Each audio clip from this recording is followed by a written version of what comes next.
नमस्कार. आज आपण एका इंटरेस्टिंग प्रॉडक्टवर बोलणार आहोत, भूमी पॉवर. आपल्याकडे त्याचं एक माहितीपत्रक आहे, फोटो वगैरे आहेत त्यात. हो, बरोबर. तर आज बघूया हे भूमी पॉवर नक्की काय आहे, कशापासून बनतं, कसं काम करतं म्हणतात ते, आणि फायदे काय काय सांगतात याचे. चला जरा खोलात जाऊन बघूया हे काय आहे नक्की. नक्कीच. सुरुवातीला माहितीपत्रकात असं दिलंय की हे एक सेंद्रिय खत आहे, दाणेदार आहे म्हणे, हो, दाणेदार. आणि यात बेंटोनाइट कोटेड फॉर्म्युलेशन वापरलंय. हे थोडं टेक्निकल वाटतंय. बेंटोनाइट कोटेड म्हणजे काय नक्की? सोपं आहे तसं. बेंटोनाइट म्हणजे एक प्रकारची मातीच असते, चिकण मातीसारखी. तर ह्या फॉर्म्युलेशनमध्ये काय करतात की जी पोषक तत्व आहेत ना, ती ह्या मातीच्या कणांना चिकटवतात, म्हणजे कोट करतात. अच्छा. याचा फायदा असा की हे जमिनीत टाकल्यावर एकदम विरघळून जात नाही सगळं. हळूहळू पिकांना जशी गरज लागेल तशी ती पोषक तत्व मिळत राहतात. ओके, म्हणजे एकदम पाण्यासारखं वाहून जात नाही, हळूहळू रिलीज होतं. अगदी बरोबर. स्लो रिलीज म्हणतात त्याला. त्यामुळे पिकाच्या पूर्ण वाढीच्या काळात पोषण मिळत राहतं. हे चांगलं आहे. आणि हे पाण्यात विरघळणारं पण आहे असं म्हटलंय. हो, म्हणजे ते दाणे जरी असले तरी हळूहळू विरघळून पोषक तत्व उपलब्ध होतात. आणि हे कोणत्या पिकांसाठी चालतं? माहितीपत्रकात तर म्हटलंय की भाजीपाला, फुलशेती, फळबागा म्हणजे जवळजवळ सगळ्याच प्रकारच्या पिकांसाठी चांगलं आहे. ठीक आहे. मग यात घटक काय काय आहेत? म्हणजे या दाण्यांमध्ये भरलंय काय नक्की? यात बरीच मोठी लिस्ट आहे. ह्युमिक ॲसिड आहे, ॲमिनो ॲसिड्स आहेत, काही विटॅमिन्स म्हणजे जीवनसत्व आहेत, मग उपयुक्त सूक्ष्म जीव आहेत, काही सूक्ष्म पोषक तत्व म्हणजे मायक्रोन्यूट्रिएंट्स, झिंक, लोह वगैरे, आणि अर्थातच मुख्य पोषक तत्व पण आहेत, NPK म्हणजे नत्र, स्फुरद, पालाश. बापरे, म्हणजे बऱ्याच गोष्टींचं मिश्रण आहे हे तर. हो, एक प्रकारचं कॉकटेलच आहे पोषक तत्वांचं. तुम्ही ह्युमिक ॲसिड म्हणालात. हे नाव हल्ली खूप ऐकायला येतं सेंद्रिय शेतीमध्ये. याचं काय काम आहे नेमकं? ह्युमिक ॲसिड खरंच खूप महत्वाचं आहे, विशेषतः आपल्याकडच्या जमिनी बघितल्या तर. जिथे सेंद्रिय कर्ब म्हणजे ऑर्गॅनिक मॅटर कमी असतं ना, तिथे हे खूप उपयोगी ठरतं. हे काय करतं तर जमिनीची जी फिजिकल स्ट्रक्चर आहे म्हणजे रचना, ती सुधारायला मदत करतं. रचना म्हणजे जमिनीला भुसभुशीत बनवतं.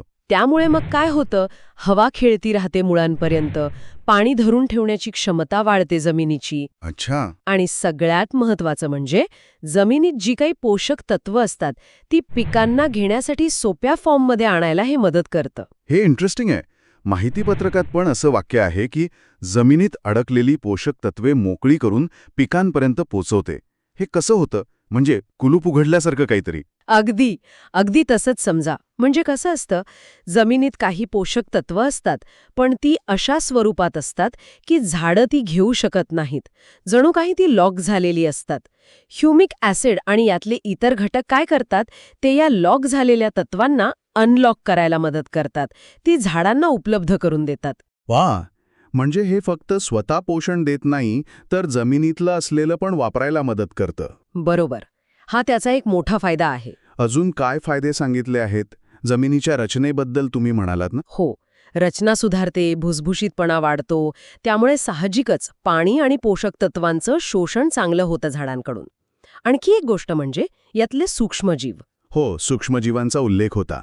हे जे उपयुक्त बॅक्टेरिया किंवा फंगस असतात ते जमिनीतल्या गुंतागुंतीच्या सेंद्रिय पदार्थांचं विघटन करतात, त्याचं रूपांतर साध्या पदार्थांमध्ये करतात, जे झाडं लगेच शोषून घेऊ शकतात. म्हणजे जमिनीला एक प्रकारे जिवंत ठेवायला मदत करतात हे. अगदी, जमिनीचं आरोग्य सुधारतं त्यामुळे. आणि रासायनिक खतांबद्दल काय? यामुळे रासायनिक खतांची गरज कमी होते असा दावा दिसतो यात. हे खरं आहे का? असा दावा केला जातोय माहितीपत्रकात.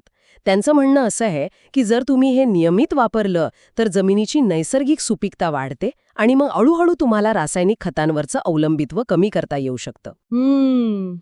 शिवाय अजून एक मुद्दा मांडलाय की जास्त रासायनिक खतं वापरून जमिनीचा pH वाढतो कधीकधी, म्हणजे जमीन अल्कलाईन होते. तर हा pH कमी करायला पण भूमी पॉवर मदत करतं असं त्यात लिहिलंय. हे ऐकायला तर खूपच आश्वासक वाटते, कारण रासायनिक खतांचे जे काही साईड इफेक्ट्स आहेत ते टाळता आले तर उत्तमच. अजून काही स्पेसिफिक फायदे सांगितले आहेत का? जसं की बियाण्यांवर परिणाम वगैरे? हो, त्यात असं म्हटलंय की बीज अंकुरण म्हणजे जर्मिनेशन चांगलं होतं, जमिनीत ओलावा टिकून राहायला मदत होते आणि कार्बन नायट्रोजन गुणोत्तर म्हणजे CN रेशो तो योग्य राखायला मदत होते. हे जमिनीच्या आरोग्यासाठी खूप महत्वाचं असतं. बरोबर. आणि सुरक्षिततेचं काय? म्हणजे याचा काही वाईट परिणाम होतो का जमिनीवर किंवा पिकावर? माहिती पत्रकाप्रमाणे हे पूर्णपणे सुरक्षित आहे म्हणे. कोणताही हानिकारक परिणाम होत नाही असा दावा आहे. कारण हे सेंद्रिय आहे, त्यामुळे पर्यावरणालाही धोका नाही. आणि वापरायचं कसं? किती प्रमाणात? प्रति एकर 4 किलो असं प्रमाण दिलं आहे आणि पॅकिंग 4 किलो आणि 12 किलोमध्ये उपलब्ध आहे. 4 किलोची किंमत साधारण 1100 रुपये आणि 12 किलोची 2700 रुपये दिली आहे. ठीक आहे. तर आपण आता बऱ्यापैकी माहिती घेतली. या सगळ्याचा जर सारांश काढायचा झाला तर भूमी पॉवर हे एक सेंद्रिय खत आहे, ज्यात अनेक घटकांचं मिश्रण आहे. याचा मुख्य उद्देश जमिनीचं आरोग्य सुधारणं, पिकांना पोषक तत्व पुरवणं, तेही हळूहळू, गरजेनुसार, आणि रासायनिक खतांचा वापर कमी करायला मदत करणं असा दिसतोय. हो. म्हणजे एकंदरीत पिकांच्या वाढीसाठी एक ऑलराऊंड सॉल्युशन म्हणून ते प्रोजेक्ट करत आहेत. बरोबर आहे.